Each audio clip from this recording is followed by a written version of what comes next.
The UK and Nigeria have announced a major defense and security partnership aimed at boosting cooperation in the fight against terrorism and banditry in Nigeria. In an exclusive interview in London with Arise News, the UK Minister for Africa, Vicky Ford, said the UK will provide expertise in tackling Boko Haram and ISWAP and dealing with organized crime such as kidnapping. Britain will also deploy police advisors to help reform Nigeria's police force. Arise News anchor and special correspondent Charles Anyagolu has more. Hello there. As Nigeria continues to experience a wave of security threats, the Nigerian government has moved to forge a stronger defense partnership with the United Kingdom to tackle everything from terrorism to banditry. Well, for more on this deepening Nigerian-British defense and security engagement, I'm joined now in London by the UK Minister for Africa, Vicky Ford. Thank you very much indeed for joining us. Thank you for coming in. So in the wake of Nigeria's security challenges, which are considerable, Britain and Nigeria have met to deepen their security and defense partnership. They've held an inaugural dialogue to that effect. What's the substance of that meeting and what has it achieved? So big picture, the UK has a strategy across Africa to work with countries to form partnerships, to help to create freer, safer, greener, more prosperous countries. And we see Nigeria as an absolutely key partner in that. You know, we have really strong people-to-people ties between our countries and relationships that go back for many, many years of history. And so we held this, inaugural security and defence dialogue. It was a meeting that went on for 3 days, actually. And I was really grateful to General Magano and his team for coming over there. It was a good dialogue. It builds on work that we started together a few years ago. But basically, it was looking at how we can work together and how the UK can support Nigeria on key issues like tackling criminal groups, tackling terrorist groups, but also building stronger community policing and addressing human rights. So there is there an effective, practical, implementable security and defense partnership in place beyond this sort of inaugural dialogue? Absolutely. And as the General said when he was here, the situation in Nigeria is incredibly complex and evolving. And different in different parts of the country as well. But Nigeria is really important for its own stability, but also for the work that they're doing for regional stability and security. Insecurity in Nigeria, in that part of Africa, also impacts on the UK's own security. So that's why we want to work with Nigeria as a trusted friend, as a partner. And officials are already working together on issues like how you address those terrorist threats, how we can bring the lessons that we've learned on things like community policing to improve security across Nigeria. And in terms of the scope and scale of that dialogue partnership, the focus apparently is on counter-terrorism, so Boko Haram, ISWAP, etc., organized crime, which presumably is things like kidnappings, banditry, and also military cooperation. How will this help to address these problems, particularly in the Northeast? And how is this defense cooperation actually going to work? So, yes, but it's also about policing, okay? Because what we know in the UK and in Nigeria is that to keep civilians safe, you also need to have effective, accountable, transparent community policing. And that's part of the work that we'll be doing through sending advisors, bringing shared experiences to help the Nigerian police forces adapt so that they will be able to respond to incidents in a more timely and more effective manner and help them roll out that community policing, especially in areas that have seen conflict.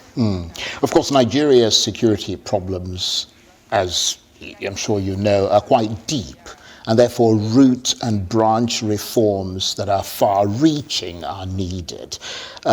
This agreement to deploy policing advisors from the UK in Nigeria, what kind of advice will they actually give? I mean, when are they arriving? How long are they going to be in Nigeria? Do we have details? So officials are already working on implementation of what was agreed last week, and we know that there are multiple complex issues going on here.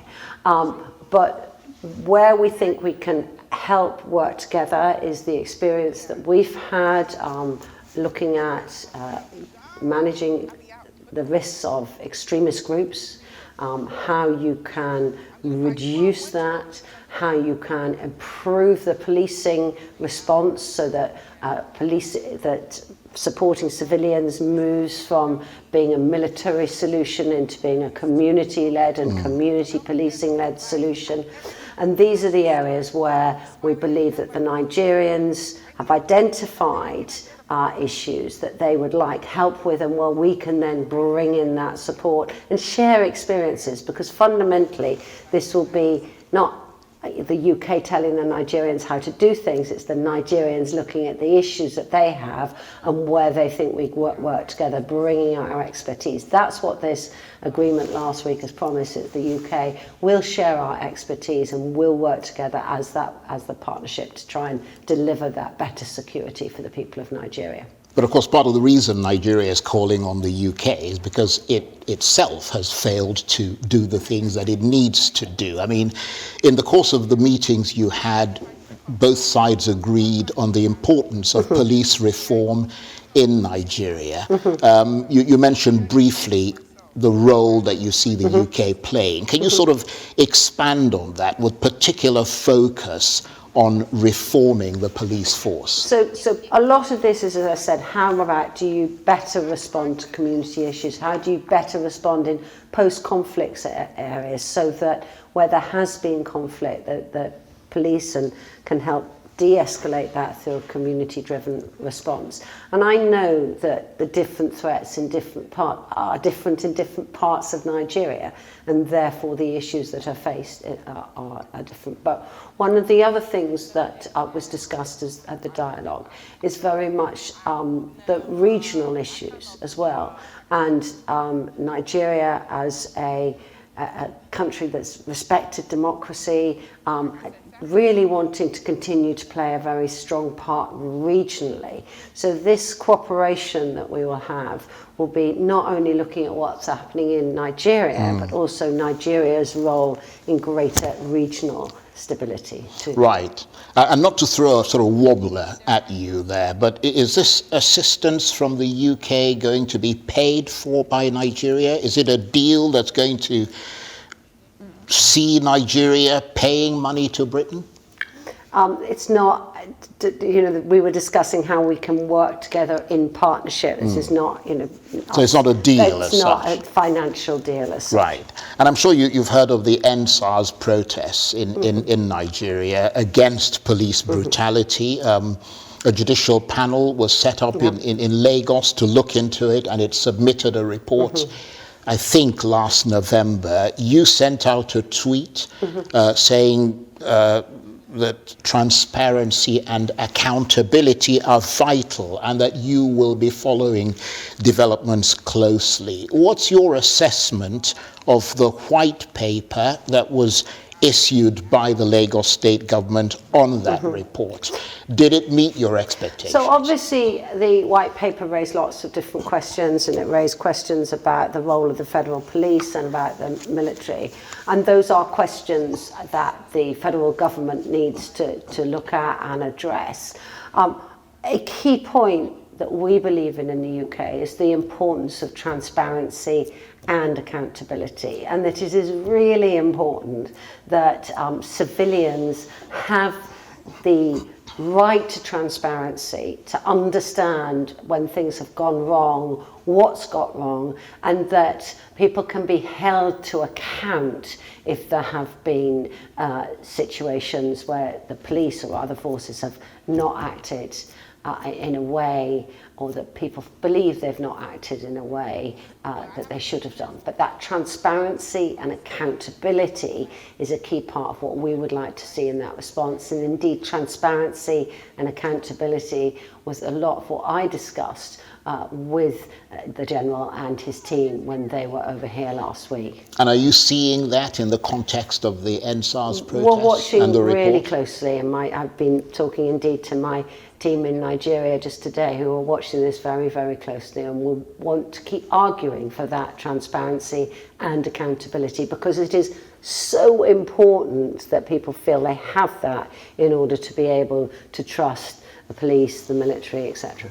And now that the UK and Nigeria have had this inaugural dialogue, do you see the possibility of more meetings to deepen that security and defence partnership? What happens next? And indeed, officials are already meeting and they're working on implementation. There'll be another high-level meeting this time next year so that we can keep the process rolling on. But I also think that this is part of a much wider partnership. Back at what I said in the beginning, our view is that we want countries to be freer, safer, more prosperous, greener and ready to adapt to climate change. We have a particular focus in the UK at looking at women and girls in our foreign policy, empowering and educating women and girls as part of that. So we do an awful lot in Nigeria, for example, on international development and helping girls get to school and supporting education. And we also have deep trade ties. And when I'm visiting Nigeria, which I will be doing in the coming weeks, I'll be looking at those parts of our relationship, because it's not just the security, but it's also the trade partnership. It's that education partnership, it's the development partnership, which together we believe makes countries stronger, and that makes UK stronger as well. Of course, just listening to you there's a broad church of things to do and things that you've enumerated there. I mean, how will these things that have been agreed be monitored? I mean, how are you going to measure progress? Is there likely to be a joint panel or something to that effect set up to sort of do that? I think the most important thing is that we get on with the implementation. We get on and make sure that we in the UK are listening to what the Nigerians are saying they want advice on. We've offered advice, we've offered training, and let's make sure that we are listening and responding to what the Nigerians are saying, Nigerian officials and officers are saying that they need, so that then we can work on and deliver it. But yes, the implementation is going through, and as I said, there'll be a follow-up meeting at a high level again this time next year, so that we can make sure that it's delivering. The issues that Nigeria face are very, very complicated. I understand that. I grew up in Northern Ireland. I understand the challenges that you can get when you have terrorist organisations in parts of your country, and that they can be different in different parts of the country. So I don't think we should be making promises overnight that situations will be resolved overnight. This is a journey, but we stand there to support the Nigerians on bringing what expertise we have from the UK to help support on that journey. And just looking beyond defence and security, another crucial area for both sides is, of course, trade. Britain and Nigeria began talks last year on what was described as an ambitious trade deal. Where do things stand now with that? It's a sort of post-Brexit trade deal, isn't it? Well, we absolutely want to be the partner of choice for Nigerian businesses when they're looking for trade, when they're looking for investment. And actually, there's really strong trade links between the UK and Nigeria already. It was over £3 billion worth of trade between us exporting to Nigeria and Nigeria exporting into the UK as well. So we want to continue building that. We're open to all options on how to build trade, how to build investment. That'll be part of the discussions that I'll have when, for example, I'll be meeting business leaders and different organisations when I'm down in Nigeria in the next couple of weeks. Vicky Ford, thank you very much indeed for talking to Arise News. Thank you for coming in, and thank you for all you do. Thank you.